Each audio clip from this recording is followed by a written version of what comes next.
মসজিদে নববীর মধ্যে একজন নবীর দৃষ্টান্ত কুরআন শরীফের মধ্যে আনা হয়েছে। যেই নবীর নাম হইল জাকারিয়া নবী। নবীর নাম হইল জাকারিয়া নবী। নবীর এত দোয়া করেন আল্লাহর কাছে, আল্লাহ আমার একজন সন্তান দেব। ছেলে সন্তান লাগি দোয়া করছে, কবুল হয় না, দোয়া কবুল হয় না। একজন নবীর দোয়া কবুল হয় না, তাই পেরেশান যে আল্লাহ এগুলো ছেলে না হইলে আমার কাছে যে ইলিম আছে, কিতাবাদি আছে, নবুয়ত আছে, এগুলা রাখিয়া যাইতাম কার কাছে। সেই চিন্তায় তাই আল্লাহর কাছে দোয়া করেন, আল্লাহ আমার একটা ছেলে সন্তান দেব। ছেলে সন্তান হয় না। এখন জাকারিয়া নবী হজরতে মরিয়ম আলাইহিস সালামের পিতা আসলা খালু বা মামা হই আমরা, এবং মসজিদের মুসল্লি আসলা। হজরত জাকারিয়া আলাইহিস সালাম মরিয়ম আলাইহিস সালামের হুজরাত গিয়া দেখলা বেমৌসুমি ফল হল। আল্লাহ তান্ডে খাওয়ার লাগিয়া স্পেশাল ভাবে বেমৌসুমি যে মৌসুম যে ফল নাই ও ফল হল দিয়া রাখছই। জাকারিয়া নবী দেখিয়া জিকাইল, মরিয়ম তোমার রুমর ভিতরে ই বেমৌসুমি ফল আইল কোন জায়গা থেকে? ই ফল হল পাইলা কোন জায়গা?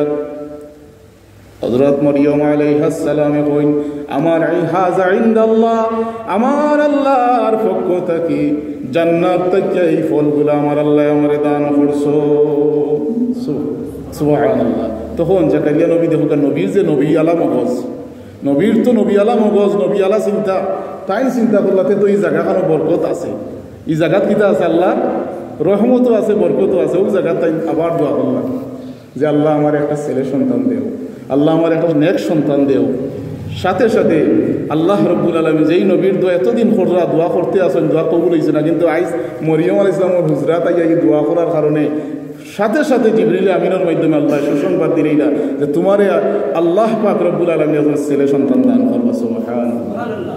এই ঘটনা দিয়া অত দৃষ্টান্ত বুঝাইছই যে বালা জায়গা দিয়া নমাজ পড়লে দোয়া করলে দোয়া আল্লাহ কিতা করই কবুল করে। এর লাগি আমরা সর্বরাতর রায় জমই যাই এনে বলে প্রতিযোগিতা, ইসলামে নেক কাজর প্রতিযোগিতা করা জায়েজ না? না জায়েজ, জায়েজ আছে। যদি আমরা মসজিদও আই রায়, যদি বাড়িতে আমি থাকি 2 রাকাত পড়মু 4 রাকাত পড়মু, পাতে দেখা যাইব আমার ধোঁকা দিলেইছে শয়তানে। হয়তো আমার মোবাইল হাতে লইলিম, একটু মোবাইলের সময় দিলাইম, আর নইলে মনে চাইলে একটু ঘুমাইতাম, ঘুম লাগে যেতে পারে। এই কারণে আমরা যদি মসজিদও জমো একে অন্যর সাথে দেখা দেখি অকিতা হয়, ইবাদতের একটা এশক আয়, একটা উৎসাহ হয়। এই কারণে মসজিদ হইল ইবাদতের সর্বোৎকৃষ্ট জায়গা। কোন জায়গা? সর্বোৎকৃষ্ট জায়গা কোন জায়গা? মসজিদ। এই কারণে আমরা আজকের এই শাবানুর রাইত আল্লাহ রসুলে বলছেন ফাকুমু লাইলাহা, তোমরা দাঁড়াইয়া নমাজ পড়িও, রাইত জাগ্রত থেকে ইবাদত করিও। আমরা ইবাদত করতে রাজি আছি না নাই? আসি হোক ইনশাআল্লাহ। আমরা মনের মধ্যে ওখানে আনবো, আল্লাহ সারাটা বছর তো আমি আমার নিজরে দিলাই, পরিবারে দিলাই, খেলাধুলায় খাটাইলাই, হেলায় খাটাইলাই। আজকে একটা রাইত আপনি আমার নসিব করছো, সৌভাগ্য দিছো। আমি চেষ্টা করবো আজকের রাইটটাও কমসে কম মিনিমাম আজকের রাইটটা আপনার উপস্থিতি দিয়া হাজির হইয়া আপনার সন্তুষ্ট করার চেষ্টা করবো। হোক ইনশাআল্লাহ।